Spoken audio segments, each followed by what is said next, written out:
আজকে বিভিন্ন ব্যবসায়িক গ্রুপকে পৃষ্ঠপোষকতা দিয়ে যাচ্ছেন দুই একটি রাজনৈতিক দল, দুই একজন রাজনৈতিক ব্যক্তি যারা কথা বলেছিল না,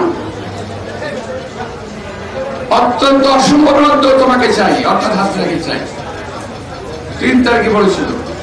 আবার একদিন বলেছিল মৃত্যুর আগে মৃত্যু তোমাকে চাই, মৃত্যুর পরেও তোমাকে চাই, মৃত্যুর পরেও তোমার সঙ্গে থাকবো।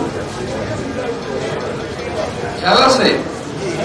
যদি কারো খেয়াল না থাকে দয়া করে ওই 2-3 তারিখে টেলিভিশনে দেখেন, সবগুলো ডেভিল, সবগুলো শয়তানকে পেয়ে যাবেন যাদের উস্কানিতে 4-5 তারিখে এইভাবে সারা বাংলাদেশে এদেশের সে ছাত্র জনতার উপরে গুলি চালানো হয়েছিল, যাদের উস্কানিতে আজকে দেশের দ্রব্যমূল্য বেড়ে চলেছে, যাদের উস্কানিতে আমার হাজার হাজার মা বোনের বুক খালি হয়েছে।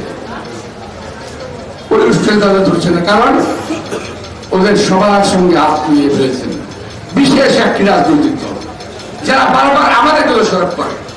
আসলে নিজের দল থাকতে গিয়ে বিএনপির মতো দোষারোপ করতেছে।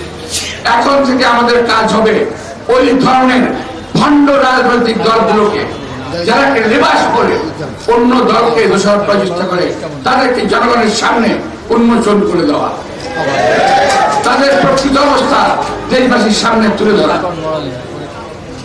প্রিয় ভাইরা, নির্বাচন নিয়ে কথা বলছেন, কখনো বলেন যাবেন না, কখনো বলেন যাবেন, কখনো বলেন এটা হলে যাব, কখনো বলেন ওইটা হলে যাব।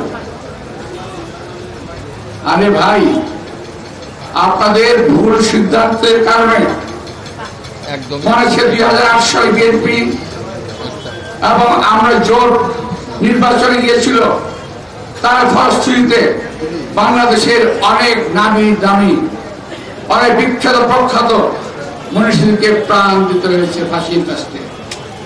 ওই রকম ভুল আর করবেন না দয়া করে। একটি ভুল লক্ষ লক্ষের মানুষের জীবন কেড়ে নিতে পারে। সুতরাং নির্বাচন নিয়ে কোন কাল ভাঙা করবেন না। আমি সরকারকে বলছি না, আমি বলছি এই সরকারকে বিভ্রান্ত করার জন্য বিভিন্ন রাজনৈতিক দল বিভিন্ন ভাবে নির্বাচন নিয়ে বিভিন্ন কথা বলছেন, এই সরকারকে অস্বস্তির অবস্থা পেয়ে দিচ্ছেন। আমরা এই সরকারকে বলতে চাই, আপনারা ডিসেম্বরে ঘোষণা দিয়েছেন, ডিসেম্বর নির্বাচন দিন, আমরা সকল সময় নির্বাচনের জন্য প্রস্তুত ইনশাআল্লাহ। অনেকে বলেন